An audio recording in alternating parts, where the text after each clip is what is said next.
afternoon, this is Bob, and this is the Highway Podcast. Fun with all the eclectic nonsense that I tend to pander around on this channel. And today, I've got somebody who, well, we go back quite a long way through Muay Thai, our mutual love of Muay Thai. It's the author, recently wrote his book, which I'll put in the description box below, of Suck It Up and Go Home. A fascinating read, but we're going to talk about that more later. Because first, Simon, I just want to introduce you and say hi. How are you doing? I'm good, thanks. I'm very good. Thanks for the intro. Suck it up or go home. Or Not go go home. home. Sorry, or go or home. go home. You got a choice in the matter. Well, yeah, or go home. Or go home. Did you suck it up and go home? No, you didn't. You stayed there. Yeah, I sucked it up for 11 months in Japan. And then at the end of that period, after a couple of months extra in Tokyo, I did come home. But so people are going to be intrigued because you mentioned Japan and Tokyo. Yes. But I introduced you as a Thai boxer. Whoa! So keep listening because we're going to get to that. We're going to talk about the book a little bit later. But I want to go back to, as they always do with these things, to go back to the beginning of, those same old questions. What set you off on the journey of martial arts? Yeah. Okay. What kick-started that, Simon? Yeah, I'm probably very similar to many other people who got into martial arts. At school, you get into fights, get into scraps, as we used to call them. I was a fairly unruly boy, I guess, and I ended up getting sent to boarding school. And back then boarding school was quite a tough place. I think it's not quite the same. In fact, I've been back to my old school a few years ago, and it's very, very different indeed. But back then it was a pretty tough environment, and there was a lot of bullying went on, and I got bullied. I wasn't particularly strong, didn't know how to look after myself. I'd done judo very, very early on. I'd always pestered my mum and dad to let me do karate. They didn't want me to hit people, so they put me into judo. But I found that when I got into a confrontation, the natural response from a kid would be to punch me in the face, and I couldn't get close to use any of my judo. So I kind of suffered at school. There's one guy in my school called Adrian, who I talk about in the book, and he was a kung fu. I think he was a kung fu black belt. I don't know who he trained with, but I know that everybody in the school was terrified of him, even the prefects, and he was a year older than me. So we got the respect of everybody. And there's a couple of incidents that I had in his company where he demonstrated some stuff. And I thought, you know what? When I leave this school, I'm going to go and I'm going to learn martial arts. So I left that school at 16, went back home, started at a kung fu school, Laogar Kung Fu. So did that for a couple of years.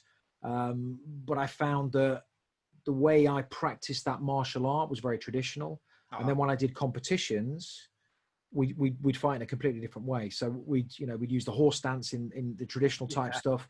Then we turned sideways for the competitions. It was semi-contact. It usually felt like full contact, and I didn't do very well at that. So that was kind of my baptism into martial arts. Just coming back to the Laogar. Yeah. Laogar made a real impact on the competition scene. I remember it was massive. Back at that period. Incredible. Yeah, it was massive. Because they were basically fighting other people, because Laogar is a fairly modern style of Kung Fu. It's based on some of the old ideas, obviously, but it was a very new modern thing. And I remember when it started developing in the Midlands, it's where it really started. And I remember them hitting the circuit, the semi-contact and the non-contact circuit, and they were just wiping people out. Established traditional systems of Kung Fu. And karate as it was. Yeah, I mean, some of those guys, I did quite a few tournaments back in the day, semi-contact tournaments. Some of those guys, so fast, they kicked me in the head 3 times before I'd even get one shot off. Yeah. So I didn't do particularly well. But where I used to train in Stafford, next door to the Laogar Kung Fu school, it was in a recreation centre. Oh, right. Next door, as I was leaving, there were guys coming up the stairs in shorts, Thai boxing guys, going into this tiny little room. And I'd hear them as I left start their warm up and their practice, and I'd hear this banging, hitting pads. I'd hear all the noises you associate with a Thai boxing school, and all the grunting and all of that stuff. Yeah. And I thought, wow, Thai boxing. And I used to get Martial Arts Illustrated and Combat Magazine. Oh yeah. And Thai boxing was the thing you did if you wanted to do full contact. So one day I plucked up the courage and went into that class, and I was welcomed in by the instructor. I won't mention any names. Went in, got the gloves on, hit some pads. And at the end of the class, I think it was only an hour's class, I was invited to spar, given the fact this was my first ever Thai boxing class. And I ended up sparring with a guy who had a fight coming up in the next 2 or 3 weeks. And basically, I was stood in this small room. The guy squared up opposite me, threw a left jab, right cross, hit me in the head with both shots. I bounced back, my head hit the wall, knocked myself out. And that was my introduction to Muay Thai. And I basically got left in that room. My friend was with me. He got one of the Kung Fu guys to come out and see to me. I went to hospital. I had a concussion.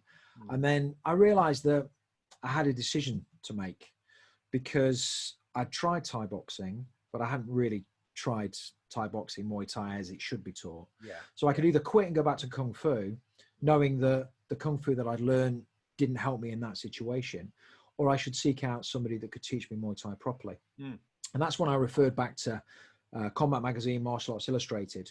And I'd read about this guy in Manchester, because it was all happening in the Northwest. Yeah, of course it was, yeah. You know, it was Master Sken, Master Toddy, various other people up there. But the guy that really interested me was Crew Tony Moore. Yeah. And what interested me about him was that he wasn't Thai, but he was going off to Thailand on a regular basis. He was learning from the Thais. He was taking fighters over there, and his fighters were having success. And I thought, I just had this feeling, you know, maybe it's fate, I don't know. Yeah. I thought, this is the guy that I need to learn Thai boxing from. So I plucked up the courage. I vividly remember this. It's back in the day where we didn't have mobile phones. You know, I didn't want my mum and dad to know what I was doing. No, of course, because they don't want you to do it. No, they didn't want me to do it, especially after I got knocked out. So I was 19. I got the big long wire from the phone in the hall into the kitchen, and I rang up Tony, and I was terrified. I was terrified. Did you understand him? Did you? You all right? How's it going? I knew he'd have a Mancunian accent, but I did understand him, because I was an hour and a half way down in Stafford. Yeah, so. Of course, yeah. Anyway, I vividly remember saying to him, I've read about you in the magazines. I'd like to come up to Manchester, and I'd like you to teach me how to kick, because Thai boxers have got the strongest kicks. And he said to me, well, you either want to learn Muay Thai or you don't. So I can't, he basically implied, I'm not going to teach you how to kick. No. Learn the system. And I hadn't necessarily appreciated there was a system to it, because you just saw fighters in the ring.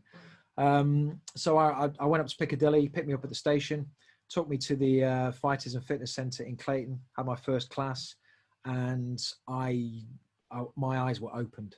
My eyes were open. I probably trained 3 or 4 years in martial, 3 years in martial arts, and you know, I got no power. He invited me to kick the bag. I got no power. Punched the pads. They didn't even move.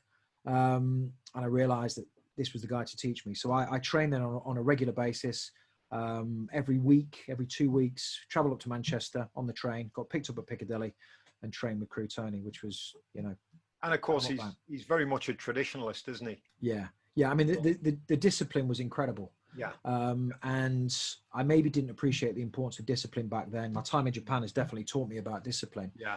But, you know, he was very strict. I remember I didn't train in many of his classes because I tended to do it privately. Yeah. But, you know, I have been in one of his classes. I remember that a guy turned up a couple of minutes late, and he sent the guy home because he was late. And that's, you know, I think that's as it should be.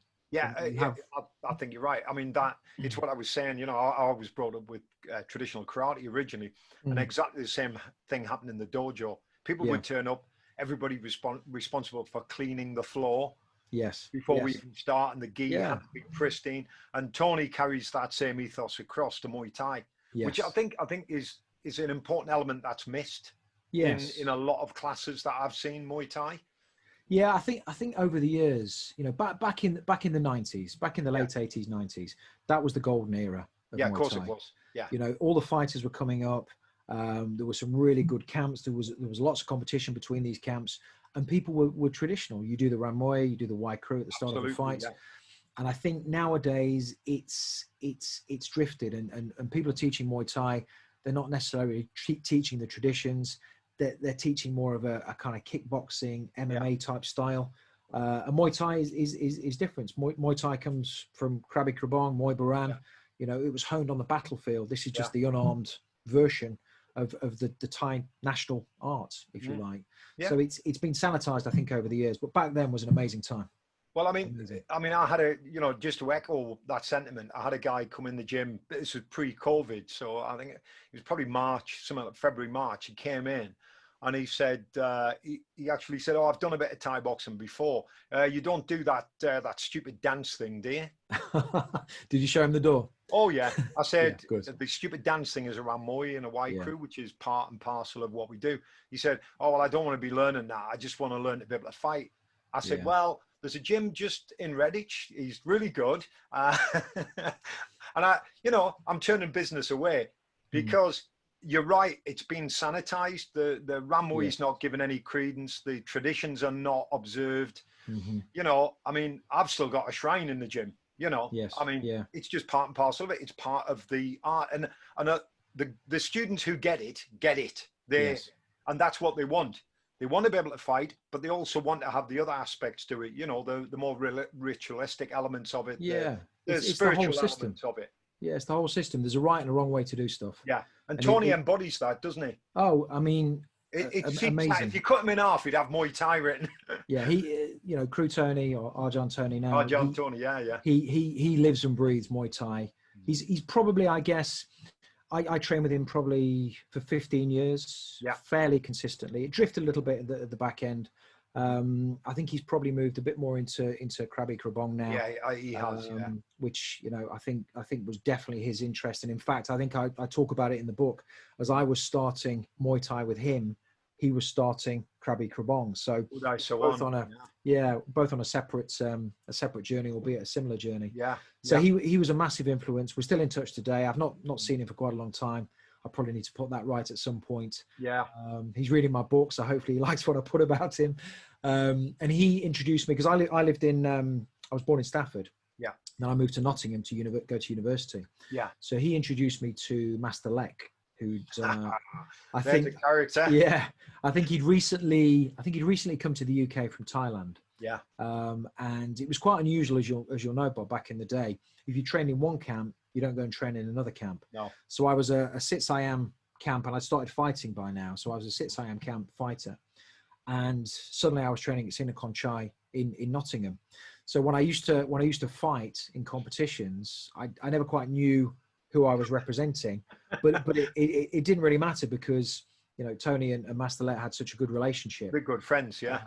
And I was always very grateful for Tony allowing that relationship to happen, because what he did do, and what I think he's always done, he always puts his students first. And I've certainly seen that over the years, and he put me first, and what's best for my student to develop his technique. Okay, I'll still train in Manchester, but closer to home, I can then be in an environment where I can spar with people. I can train more regularly. And Master Lek opened my eyes to the foundations I got from Tony were invaluable, because when I was thrown into a class with Master Lek had a very different teaching style. So what used to happen sometimes, he'd demonstrate a technique, and everyone in the class would look around going, how do I do that? What just happened? And they come and ask me, because they knew I got a background where I understood the footwork, I understood the technical elements of it, so I could help break it down. Because the traditional Thai way was, well, watch what I do and copy what I do. And I think Tony recognized that in the West, our way of learning is we like to know, you put your foot here, you turn your hip over when you throw, that kind of stuff. So I kind of helped some of the other students get to grips with the techniques, and was with Master Lek probably for another 10 years. So I think I did about 25 years in Muay Thai altogether. I mean, Lek came over to my gym once to do a seminar, and I think I was there. Yeah, you were possibly. There. Yeah. I've got photographs of it somewhere. And do you remember he set up that elaborate shrine? Yes. Yeah, the massive shrine and everything, and we talked about it, and I thought, this is great. It's what I've been talking about. And now I've got somebody who's from Thailand coming in, they're just reflecting what I've already been teaching these guys. And everybody loved that session. Like you say, he's not the best teacher for Westerners, but my guys had already been well grounded in fundamentals, I think, most of them anyway. And they had a great experience. And it was like, when are you going to bring him back? That big Thai guy who keeps laughing. That's what they, Yeah. because he was a big Very fella, nice wasn't guy. he? He was a tall, for a Thai, Yeah, very tall. very big for a Thai. Very lovely man. Oh, But he never, in Nottingham, he's been in Nottingham for a long, he's back in Thailand now, but was in yeah. Nottingham for a long time. But sadly never had a full-time premises, No. and hugely respected by all the, the Thai Oh, masters up in the Northwest. yeah. But loved Muay Thai, never had a school, and kind of people came and they kind of went, and some of the discipline that was very evident at Sitsayam, which I love and I think is massively important. Yeah. It didn't quite translate to how we trained at Sinakhon Chai, which it was a more relaxed environment. Sort of looser sort of structure. Yeah. And we'd be training in, when I used to go to Sitsayam, to the Fighters and Fitness Centre, and then the gym moved to Ashton-under-Lyne. I trained there for a bit. You go to a place that you were familiar with. When you went in, you'd bow to the shrine. You knew that was your environment. Yeah. When you train Muay Thai in a leisure centre or a gym, and suddenly you find a gym that you like, and it's we train at a great place in Nottingham. It's Castle Gym. It's not Castle Gym. I can't remember what it was called, but it was near the castle. Castle Marina, near Castle Marina. It was a big gym, big ring, and it was fantastic. And then we had to move from there, and then we're in a different gym, and you're constantly wandering. Yeah, and it's very hard. Yeah, to maintain. Well, you have to have a stable environment, don't you, in order to get things. Yeah, which is why I've always had my own gym. I've had my share of church halls and halls at the university and things like that. But I realized early on you need to have that place. And it people walk in and the association is, oh yeah, this is where we do Muay Thai. There's the ring, there's the shrine, there's the monkon, there's the robes, there's the first aid kit. Yeah, you need that sometimes. It has that atmosphere, doesn't it? Because it's become steeped in Muay Thai, because that's all we do there. And you get a more committed student, because totally. Yeah.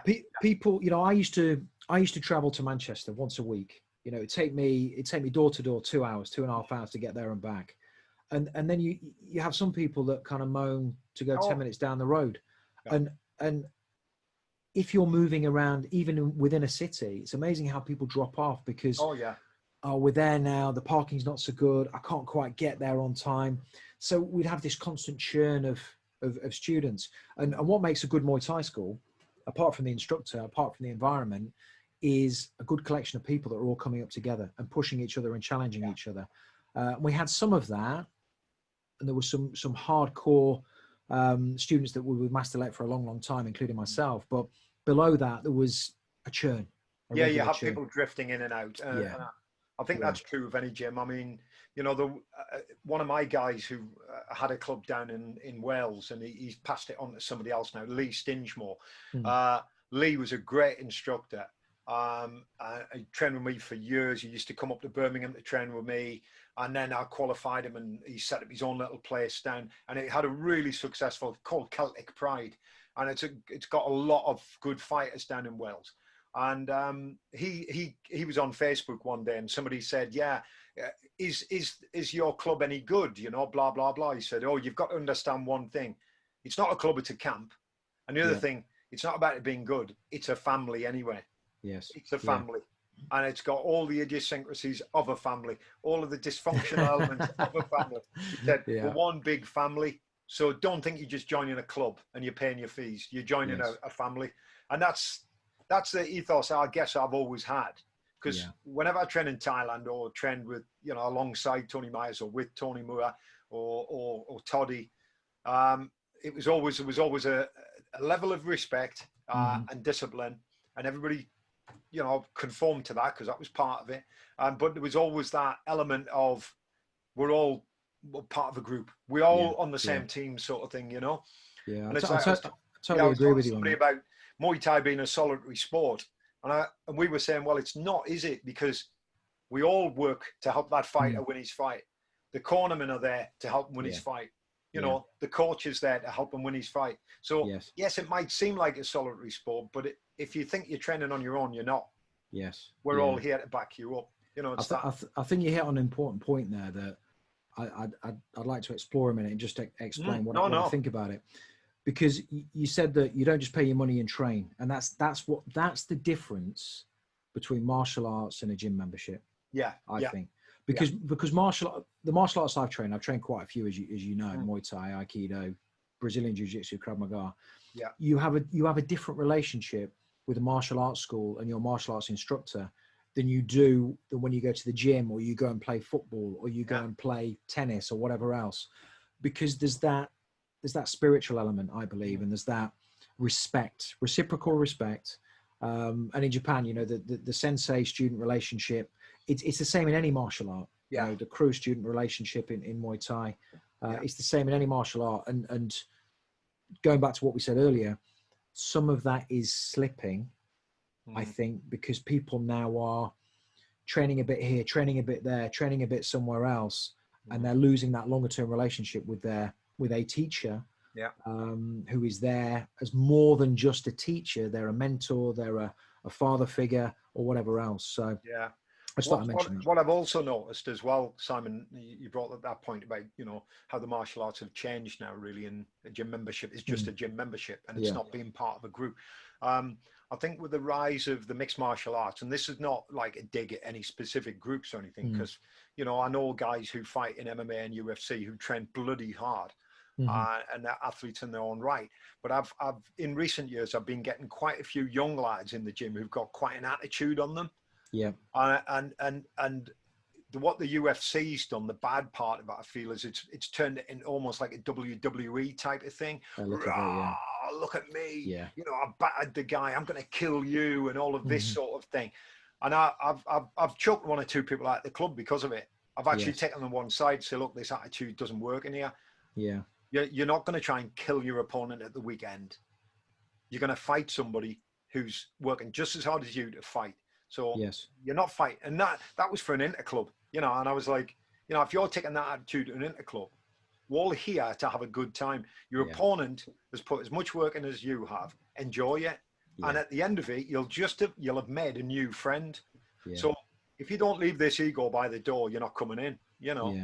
I think if you train in Thailand, I've trained in Thailand. You can be in a camp in Thailand, and you can be rubbing shoulders with the champion. You know, Lumpini champion or Rajadamnern champion. Who's he? Oh, Samad Payakarun. Oh, yeah. Okay. And they're the nicest, humblest people. Absolutely. And there's, you know, of course, in any sport there is some ego, but there's probably less. And I think when people watch MMA, and I think MMA is very good because it has evolved martial arts. Oh yeah, yeah. But when young lads who are getting influenced by watching certain people in that sport and how they behave, and they try and emulate that, that's not what it should be. No, because there are some egos. There are some egos. There are some great people, but there are some egos. Yeah, and I know some of it's gamesmanship and psychology. It's part of the show, isn't it? It's part of the show. But obviously, young guys don't get that yet. They're not at that level. Yes, they don't understand its gamesmanship in some cases. Well, they've got to sell tickets. They've got to sell tickets to the show, and I think the UFC is the main body of mixed martial arts now. You know, when it was coming up, it's got to sell tickets on that basis because it's a new sport. In Thailand, you don't necessarily need that because it's the national sport, and a bit like football here, people are going to go. They're going to support. Yeah, it's part of their culture, isn't it? Yeah, exactly. People will go, even though they don't train, they'll go and see the fights. Yeah, yeah, exactly. So you just to go back to the time, you're training with Tony and you're training with Master Lek. Yes. You obviously had quite a few fights in that period of time. I mean, you do talk about this in the book, but for those that are listening, I would say to those that are listening, go and buy the book because it goes into even more detail. Thank you. That's the first plug. How many fights did you have? That's a good question. 9 fights in total. Yeah, and you were a British champion? No. Oh, you didn't get a British champion? Did you win a title? I won Northwest light middleweights. Yeah. And I won, it was either Midlands, I think it's West Midlands or Midlands. I think it was Midlands light middleweight title. Right. Well, I kind of run them back to back. Yeah. I genuinely thought you'd had more than 9 fights, right? Because I don't know what, maybe it was that whenever I was judging or at a show, you were always there. So you always seemed to be there. Yeah. And I had this idea that you'd had 25, 30 fight. And I'm going to blow smoke up your ass now. I thought, when I first saw you fighting, I thought, wow, what a good technical fighter. Because, and I think, but that's down to Tony, isn't it? Tony Moore. Oh, absolutely. Without Crew Tony, I would have been nowhere. And this is why I thought you had a lot more fight. Yes. And this is what we try to get through to the students, isn't it? That, you know, the fundamentals are vital. And if you follow some of the old ways, that's the way you get better, you know? Yes. Yeah. I mean, basics. Camus made one of my students walk for a week in front of a mirror. A week. Yeah. Until he got it right. And then he moved him on to punching and kicking. But I mean, so somebody walks into a Muay Thai gym, the first thing they want to do, they want to punch the bag or kick the pads. Yeah. You know, I remember going up to Manchester, and before I do anything, you know, Tony would have me bouncing on a tractor tire, left foot, right foot, left foot, punching, shadow boxing, skipping, all of the basic stuff that when I went to Thailand, it was the same experience, which taught me footwork, taught me good foundations, good basics. I never wanted to fight though, Bob, to be honest. I never had when I started with Tony, I never wanted to fight. But shortly after I started with him, I went to Thailand, and I went more as a tourist, but I did a couple of days training at Carryboy Gym. Carryboy, yeah, which is one of Tony's favourites, isn't it? Yeah. And back in the day, you know, there was no Westerners there. Carryboy is a bit rough. Yeah, I mean, to find the place was a challenge in itself, and I had to take a photo of Tony and I. And that was my passport to get in. Otherwise, I couldn't train. You wouldn't have got there, yeah. No, I wouldn't have got in. So that experience, and then going to watch the fights at Lumpini in particular, I came back and I said to Chris Tony, I said, look, I want to fight now. If I'm going to understand Muay Thai, I get the culture, I get the spirit thing now. I want to fight, and that's when it started. And that's where it all started. Yeah, but I guess I have a regret. You know, I fought in free. I didn't fight that, although I was at all the shows for some reason.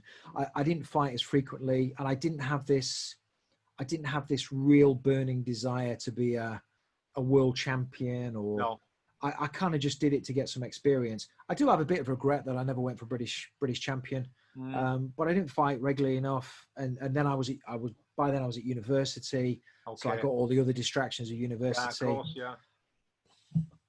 You can't regret. You make decisions at a point in time in your life, but I would have liked to have got a bit further, probably. Yeah, but I mean, it sort of got you on at least you were working with the right people. You know, you could have been somebody who, you know, ended up with like the first school you encountered. Yes, you know, with, you know, just what sounded to me like when I read it in the book, I thought, oh my God, that's terrible, you know. But you hear of it so often now. Yeah. You know, where the instructor is obviously less skilled than he should be. Yes. And doesn't understand what he's got, you know, doesn't understand what he's doing, and actually how dangerous this thing is. But as you know, Bob, I got my revenge, didn't I? Oh, you did, yeah, but by accident. But by accident. So we'll come to that now if you want. Okay. You want me to tell the story? Yeah, go on. Yeah. So I'd had a couple of fights. I think this was my third fight, and I went up to Sheffield. It was at one of the football clubs in Sheffield. I forget which one. And you know what it's like when you turn up for a fight. All the fighters turn up. They're parading around the changing room, or always used to be in these like ballrooms with carpet, and that usually has got beer all over it. West End carpets. Never the best. Cigarette smoke. Yeah, exactly, hanging in the air. Yeah. In fact, back then I think people did used to smoke around the ring. Yeah, of course. Yeah. And I'm walking around the kind of weigh-in area, the doctor's area, and I see the instructor who taught the class when I got knocked out. Yeah, and I see probably his number one student, who was a lot taller than me, more experienced than me because he started before I started. And then you wait to get matched, and I'm fighting this guy, Paul. I'm like, oh no. And you get this little voice in your head that says you're going to lose. It's the same thing's going to happen again. But with Tony there, you know, he doesn't pander to those thoughts. He gives you the confidence to go in there and do the job. And that fight, although I didn't knock the guy out over 3 rounds, it was a C-class fight. Yeah. I punished him. And the best bit about it was that he tried to quit in the fight, and his instructor displayed how he displayed no care to me, basically. Yeah. Dragged him into the corner at the end. What are you doing? And all of this stuff.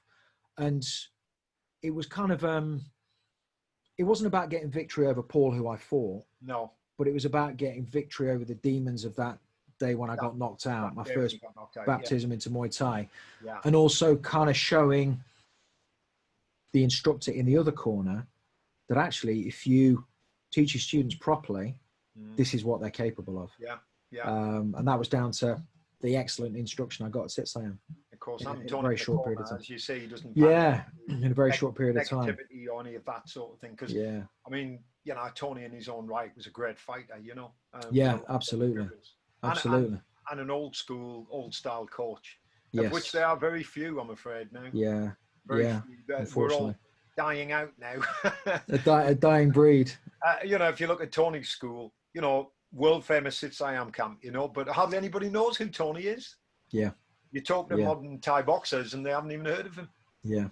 Because he's not out there blowing his own trumpet all the time. No. But if you walk into his school, and if you were lucky enough, and I regard myself very lucky to have found him and to have trained there for so long, if you trained at that school, what you got from that school and seen a Conchai with Master Leg was something that I think it's very difficult to find now.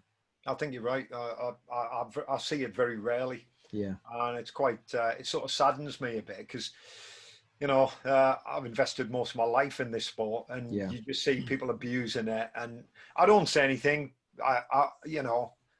unless somebody says something to me. I sort of just keep my mouth shut and I'm the old fella in the corner. Just leave me alone. It's the best way, safest way. With his dodgy hips and his broken knees, Have you suffered physically? I know that you said, and I quote, because it was an interesting quote, you went to have your well-man check. Oh, yeah. Yeah, and the well-man check, the doctor said you have to stop or you will kill yourself. And that was in your 40s, wasn't it? So that's not so long ago. Yeah, that was 2 years ago. Last year? Last year or the year before. The year before. Yeah, because you'll know yourself, Bob, martial arts gives you a mentality. Yeah. And it's that mentality of don't quit, push forward. There's a Japanese proverb that I wear on my. Oh, you wear on your bracelet thing here, Senshusei, is it? Which is, it says Senshusei. It's in Japanese. It says Senshusei, and it says Nanakorobi Yaoki, which means 4 down, 7 times, stand up 8. So it's all about not quitting and taking knocks and coming back. So I'm 48 now. And I would still, 48. All right, okay. 48, yeah. So I was, up until about 3 years ago, and although I only had 9 fights, I've had so many gym wars. And in Master Lek School, when we sparred, we sparred hard. So I've had a lot of gym wars over the years, and I was getting to like 45, 46 and thinking, these young guys coming up, I'm a little bit slower than I was. Do I want to keep getting hit in the head? Which is an inevitable part of full contact sparring. Yeah. My knees were suffering from Japan in particular, my left knee in particular. And these were all starting to take their toll. I didn't go for the well-man check because of that. It's because over 45, you probably should. Yeah, you just have a quick checkup, But the doctor at the well-man check, he says to me, I think he asked me about whether I'd had a holiday. And I said, oh yeah, I go on holiday. I said, I like to go to one of the Canary Islands. This is before you said lockdown. In your book, Gran Canaria. Yeah, Gran Canaria. And I said, what I normally do is, I'll spend some time by the pool during the day, and then in the afternoon, what I'll do is I'll go for an hour and a half run in the blazing heat. I won't take any water. I always take a little bit of money just in case I collapse and I need to get a taxi home. Yeah. And I would just run in the blazing heat. Yeah. And I said, I'll be exhausted at night. And he said, if you keep doing that at your age, you are going to kill yourself. And that was a moment where I thought, I'm not 21 anymore. Yeah. I need to probably slow down a little bit. It helped with my decision to say, actually, Muay Thai, you've been great to me, but I'm just going to do a bit myself at home, train myself, train my kids, but I'm not going to spar anymore. Yeah. I'm going to focus on one martial art. I'm not going to go on the crazy runs when I go abroad. I'm going to enjoy my holidays instead of going. And I do a gym session as well, aside from the runs. So it was all getting a bit crazy. And that's because my mentality, particularly from Japan, was in a place where push, hardship, Yeah. which could have hurt me in the long run. Well, I mean, I can talk from personal experience on that account, because when I was my son's, he had his stag do at the top of Ben Nevis. Oh wow! And I was in my 50s. Yeah. We ran up Ben Nevis. Wow. And I shouldn't have done it because my knees were bad anyway. But my son was like, even my son said, "You don't have to do this." And it's that same mentality. It's like, yeah, no, I will do this. Yeah. Ran up Ben Nevis. And what really killed me was actually running down. Yes. And ever since then, my knees have never been the same. And my partner was like, that is what finished you off. I think I was 50, 55. And because you think you're still 19, don't you? You know? You do, but your body slows down, and you need to do different things. And the wear and tear is enormous, you know, particularly Muay Thai. Yeah. And running and Muay Thai, running on hard surfaces is just horrendous, you know. But martial arts we do it. We do. The great thing about martial arts, it gives you tremendous mental strength. Yeah. The downside with martial arts, and I don't know whether there is a martial art that bypasses all of this, but in my experience, I've trained quite a lot of them. You are going to get injuries, and you are going to hurt your body in some way, shape, or form. Yeah. So it's a delicate balance, isn't it? Of course, you want to keep going, and you feel you should keep going, and you don't want to slow down. But that well-man check, I forgot I put that in the book actually. Oh yeah, I saw that. It made me laugh because I thought I know exactly. I've heard it from medics that I work with. Yeah. What do you mean? You're running over the Brecon Beacons with a group of lads? Yeah. You're 50. You're 58. Yeah. These are a bit sore. Master Lek was, bless him. He even when I was like 40, 44, 45, if we ever got somebody new to the gym, or the camp, I should say camp actually, but we used to train in a gym. If we ever got somebody new who came, who'd done some Muay Thai before, and if they ever had a bit of an attitude on them, what he'd always say is there was myself and one other lad, Kaleem, who came up with me, and we used to fight together. Yeah. He'd always just call us out by name, and we'd be in the ring, and it'd be full on gym war. Yeah. And that had to stop. It couldn't happen anymore. Well, I still use some of Lek's bizarre press-up exercises that you remember those? Yeah, the snake sort of thing. Yeah. Brilliant. I still use them to this day. And I always acknowledge Lek. I'll say, okay, guys, right, get in a square. You rest your feet on his shoulders. And they're all going, what? And then when they do it, they're like, oh my God. And Thai army, apparently. Oh, I loved it. Army. And the great thing about that exercise was it gets people to work together as a team, which is an important thing.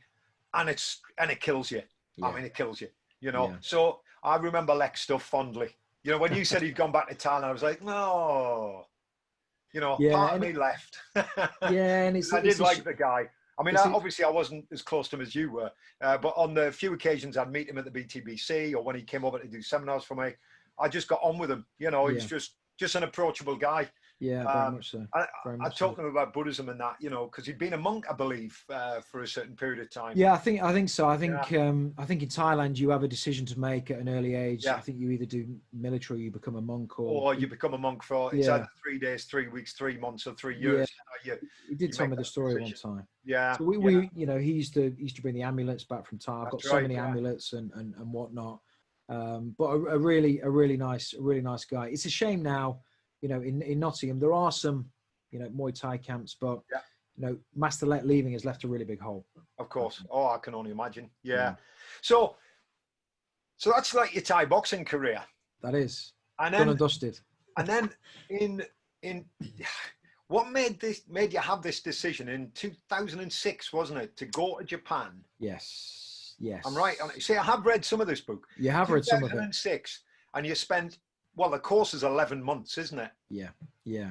So And basically what happened, I went to Japan in 2005, and in yeah, 2000, it's probably 2002, 2003. One of my friends, I was working for an accountancy firm in Nottingham. One of my mates came round on for a drinking night out. He'd started training in Aikido at this school in Nottingham. right. And we're in my apartment. He said, grab me or do something. And he basically did this move, and it kind of knocked me off my feet and took my balance. And I'm like, wow, what's that? He said it's Aikido, and I said, oh, I know a little bit about Aikido. I know about Steven Seagal. I'd watched all his films. You know, he kind of polarizes. You either like him or you don't. But yeah. Back in the day, not so much recently, he made some great films, and that was an influence. So I was looking at the time for something else to do, because I wanted to, the thing with Muay Thai, if you get into a street situation, the natural instinct is to punch and kick, knee or elbow. And I was curious about what other things you might be able to do if somebody grabbed you, or, you know, I never did security work or anything like that. But if I'd been on the door, I couldn't necessarily have punched somebody in the head, knock them out, da-di-da-di-da. So I decided to go to this Aikido club, and I got quite interested in it. I got my black belt in Nottingham, the Yoshinkan Black Belt Academy. Interestingly, my friend who introduced me to it, he stopped training, and I carried on. Yeah. But at the time, there was a book called Angry White Pajamas. Yeah, I remember that book, Twigger. Yeah, Robert Twigger, that was doing the rounds. So everyone was reading it at the Yoshinkan, and I read this book, and this is kind of my personality. I read the book and thought, wow, I didn't know about this 11-month course with the Tokyo Riot Police in Aikido, but now I do know. I know it's going to burn a hole in the back of my brain until I actually go and do it. And I started to ask myself the question, well, could I do it? What if I did it? Do I have the time to do it?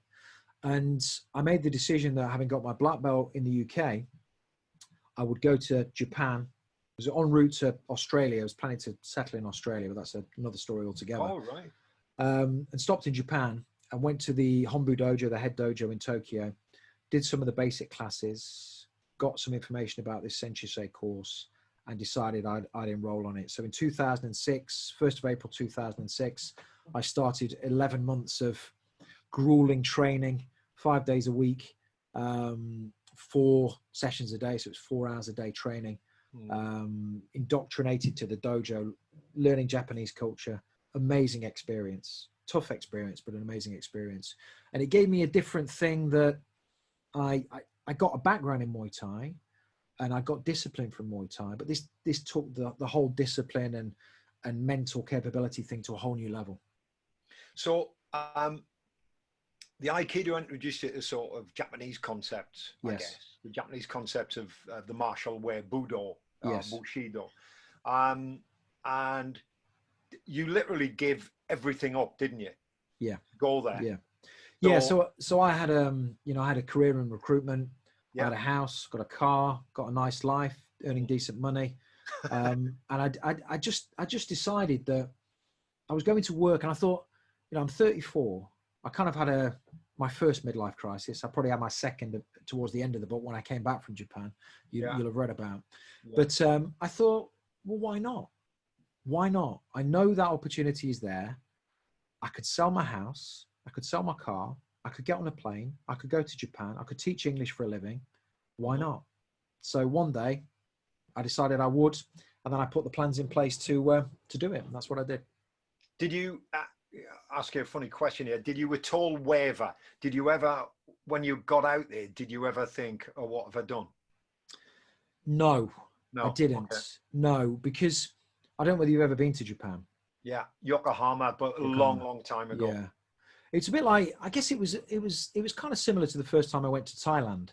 It's such a different experience. It's such a different culture. Oh, completely. All the kind of fear and anxiety about being in a new country and what you're going to do next and how you're going to survive and how you're going to live and all of this stuff, because you're dazzled by the new environment that you're in, you kind of forget about that. And I guess I was fortunate. I didn't realize it at the time, but when I went to boarding school at a young age, I was kind of forcibly removed from my family home and made to live somewhere else. So I kind of got used to being in a different environment and in quite a tough environment. So the decision I had to make in Japan was whether I trained in the Ippan, the general classes, or whether I trained in the Senshusei classes. Yeah.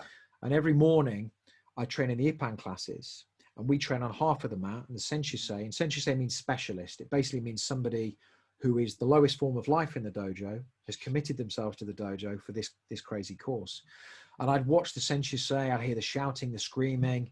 It had more of the feeling of when you first walk into a Muay Thai gym, banging the pads. And I thought, I'm on the wrong end of the mat here. Yeah. If I'm in Japan to do Aikido, I want the hardship. And that, when I talk to my wife about, craving hardship, she doesn't necessarily get it. Most people don't understand that. No. You see, most people would be at this end of the mat going, thank God I'm at this end of the mat. Yeah. And not that. I'll watch that end of the dojo, but I'm not going to go down there. But you being odd. yeah, very odd. Yeah. Have decided, I need that.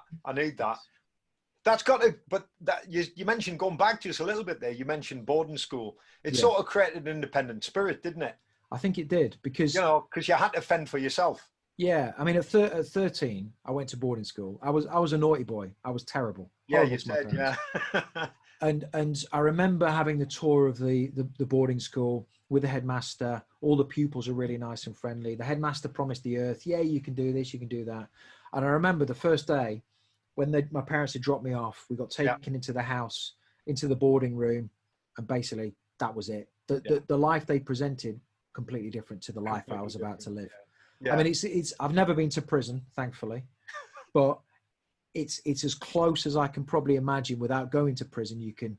Isn't that something you would like to do? No. No. Come on, it's a challenge, Simon. It's a challenge. No. In fact, I was watching the TV series Cold Feet. I think it was the last series. All right, yeah. And one of I can't remember the character's name. He gets sent to prison. And he's in prison, and I think his wife comes to visit him, and she goes, "How are you coping?" And he goes, "Well, it's not too bad, really. After all, I went to boarding school." And I said to my wife, "You got that, exactly, because it's regimented. You have to do what you're told. You do everything to a certain time, and you're kind of housed up with some people you don't want to be housed up with. Let's just say that." Which I've been in the army. Yeah, essentially it's a bit like being in the military, where you've got a bunch of disparate people with different ideas about things, and you've got a bunch of thugs who are shouting at you constantly. And you get bullied, and you'll be getting bullied by, whoever happens to be senior to you.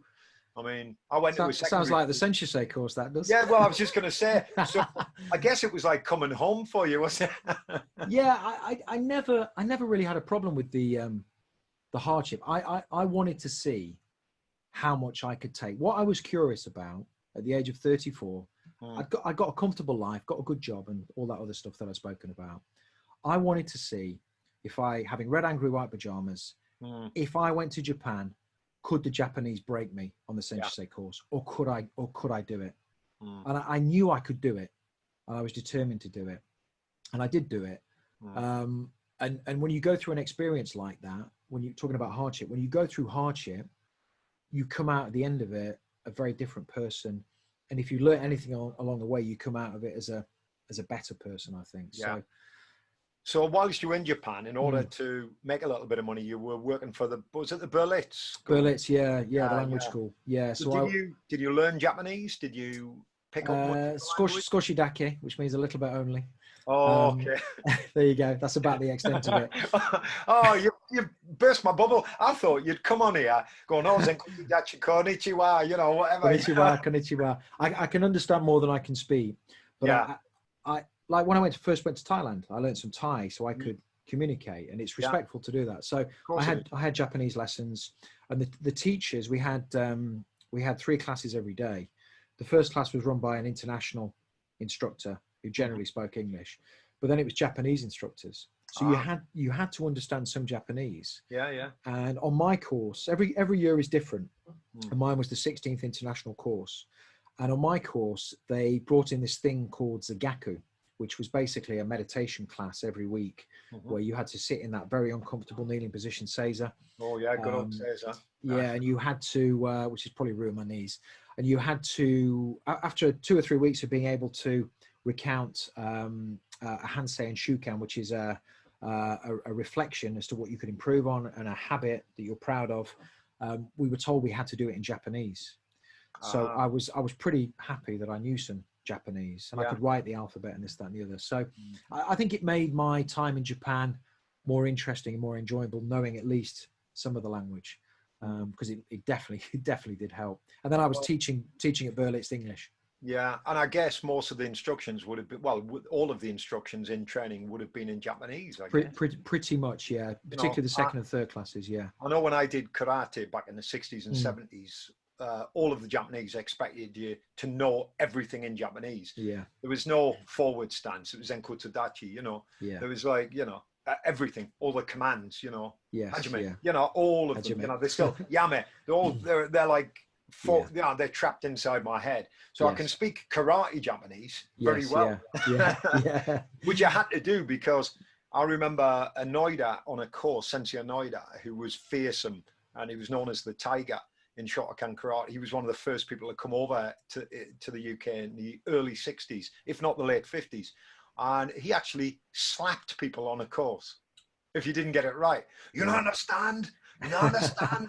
And this poor mate of mine, he was standing there, and I think he was in like some sort of shikodachi, some sort of horse stance, with his hand out like this, and his fist wasn't in the correct position. It was too low, and he told him to adjust it, and he didn't do it because he didn't understand a word. He said, "You don't understand?" And Derek, my pal, goes, "Oh sensei, oh sensei, oh sensei," slapping him in the face like that. I was like. I'm standing there like, shit. Yeah. I mean, we were like 16, you know. Yeah. It'd be terrifying. Like, we were absolutely terrified and in awe of their ability as well. Yes. You know, their level of discipline, self-discipline, as well as their own training ethic, because they could do it as well. You know, they weren't like some fat slob standing in front of you, do this side kick. They were like, boom. Yeah, and he just led by example. You know, this is good. A Japanese dojo, when I first walked into the Yoshinkan Hombu dojo, the feeling of tension and fear was thick. And we were told very early on in the course that whenever we were in the dojo, we should be in a state of fear. You could never relax. And you couldn't. Someone was always on you. And the instructors there, you know, they could dish out the goods as well. Because you spent 223 days training, didn't you? I counted them, every single one, And you remember every single one. And what I'd like to do at this point, because we've done about an hour now, Simon. Oh, wait, okay. I love to finish it. It's a really good way to end it. You know, you're about to start this training, and all you can smell is the smell of fear as you enter the dojo. That's it. It's a really nice way to end things. And we pick up on the next one where let's talk about, you know, what was going on in this dojo that was so different, you know, the personalities, the people that you encountered, and of course, I guess some people would call it brutality that was being meted out. What's just on that, to give people a flavor as to what's come. Obviously, I wrote this book based on a diary that I kept when I was in Japan. What book is that, Simon? Suck it up or go home. Suck it up or go home. That's it. So I wrote this book based on this diary, and I wrote this story during lockdown, and I put this story out into the world, and I've no idea what feedback I was going to get. And the feedback that I've had has generally been good, but the feedback that I've had in abundance from some of the top Japanese, top sensei, international sensei in the world, is, wow, what a level of hardship in that year. You know, that your year was not necessarily the normal year. You had quite a lot of hardship and quite some difficult characters to deal with. But for me, it was just normal. That's all I knew. So it's been very interesting, but we'll talk all about that. Yeah, we can talk about that next. So, Simon, I'd like to thank you so much for giving up your time today, mate. Thank you. The book, and I'm going to get the title right, okay? Suck It Up or Go Home. I don't know where I got and Go Home.